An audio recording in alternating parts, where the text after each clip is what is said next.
Yeah, it's really starting to warm up around here. Hello everybody, welcome to the Wonky Angle where I talk about electronic music, both new and old. And today I'm talking about the new album from Moby, All Visible Objects. Oh boy, Moby. I think we should know who he is. I've covered him a few times before. One of the most commercially successful and easily recognizable artists in this genre, for better or for worse. I would definitely consider myself a fan of his. He's put out lots of good to great projects over many decades. Play, 18, Everything Is Wrong, Last Night, Wait For Me, etc. He's consistently remained interesting throughout his career too. Wouldn't at all mind doing a full series on him someday. He was really good in the 90s, he was really good in the 2000s, but the 2010s not so much. His music has taken a noticeable backslide throughout the past decade. Destroyed was alright, Innocence was The long ambience projects exist. I haven't actually listened to them. His stuff with the Void Pacific Choir was shocking and refreshing at first, but quickly got stale. And Everything Was Beautiful and Nothing Hurt. I remember being pretty good at the time, though I haven't put it on like a single time since covering it. Also, he even got to close out the decade with Natalie Portman calling him out for being creepy towards her when she was in high school, and most of the world really wishing he'd never become a public figure in the first place, which, yeah, not his decade to put it lightly. I'm not gonna act like he's the kind of artist I get super excited to hear new stuff from these days, but I will always still be at least curious to hear what he has to offer. He may stick to a particular sound and style most of the time, but all of his albums have at least been kinda different. I had even heard buzz that this project was a bit of a return to actual dance music, with minor comparisons to Everything Is Wrong and Last Night, which was promising. Also brought to mind the fact that he did a pretty solid remix of Pendulum's Vault on their Reworks compilation, one of the few good things to come out of that project. Even if his actual additions to the track were kind of predictable, the fact that he decided to tackle that kind of style in itself was pretty refreshing. I didn't hear any of the pre-album singles from this new project. I kind of just jumped in with no real expectations, so what did we get with All Visible Objects? Well, it's a Moby album. My thoughts on it come pretty close to my thoughts on his last album. I found it pretty enjoyable, but it's absolutely nothing you haven't heard from him before. The focus on dance beats is definitely refreshing and not something he's done in a long time. The opening few seconds of this album are a sparse but thumping kick drum and a wailing singer meant to throw you off and show you where he plans to go on this one, though it also turns out to not be that adventurous or that out of his usual comfort zone. It feels more like it's trying to be like a nostalgia trip to the Everything Is Wrong era. I do still like it more than his last album though. It's much less samey and all these tracks have a lot more of their own identity apart from each other. It felt like a more dynamic and varied listen. I definitely enjoyed it, just, you know, if you happen to not like Moby's usual style, this project is not going to change your mind.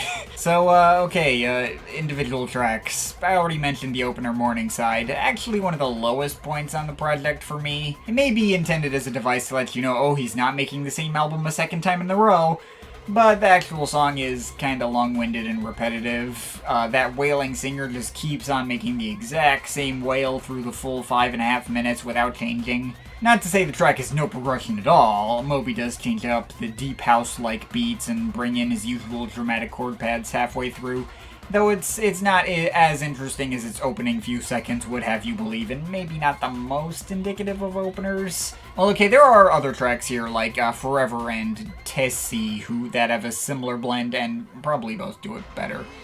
Yeah, those are cool, whatever. The rest of the album does get better than that first track, though. You get a pretty decent cover of My Only Love by Roxy Music, driven by vocoders and the usual dramatic pads, and a nice melancholy performance from Mindy Jones. It's nice, probably a slightly more indicative look of what this album's got to offer. And you got Refuge, which is a more energetic and stomping EDM-influenced track with a sample from Linton Kwesi Johnson about how silence has no meaning.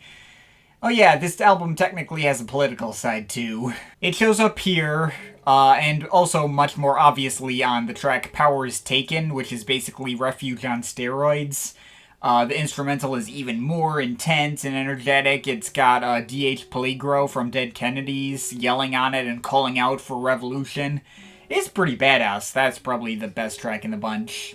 But, you know, there's no actual political statements being made with this album. I mean, Moby himself may be very outspoken about his views in real life, but it doesn't really show up in the actual music here. Those are basically the only two tracks that get political in any way. Maybe Rise Up in Love hopes for people to, you know, rise up against the power as well, but if it's supposed to be a call to action, it's very much a weak and half-baked one, and not one that feels particularly motivational at all. And I kinda hope Too Much Change isn't trying to be political. That doesn't really feel like the right sentiment to be making in a world where, if anything, the problem is not enough change, and those in power being unwilling to do anything to make the lives of the people better.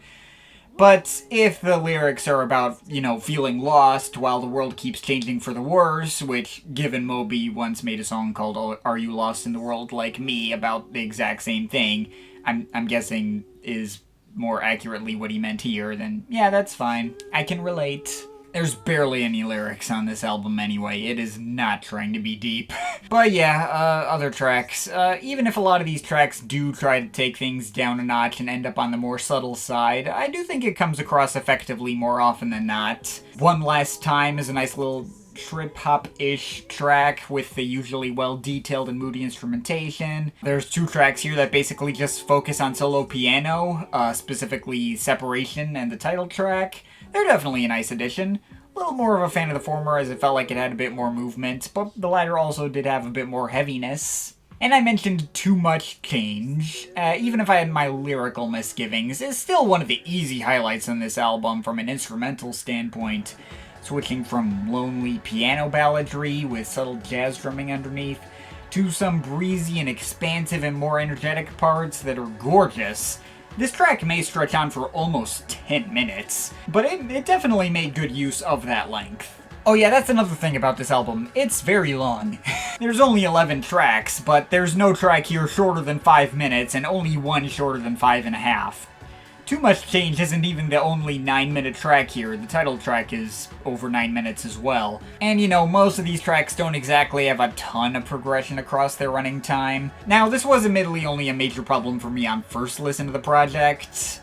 At first it felt, so tedious and overlong, but I did actually warm up to the mood that Moby was trying to create here, and the length became less of an issue for me as I came back to it more.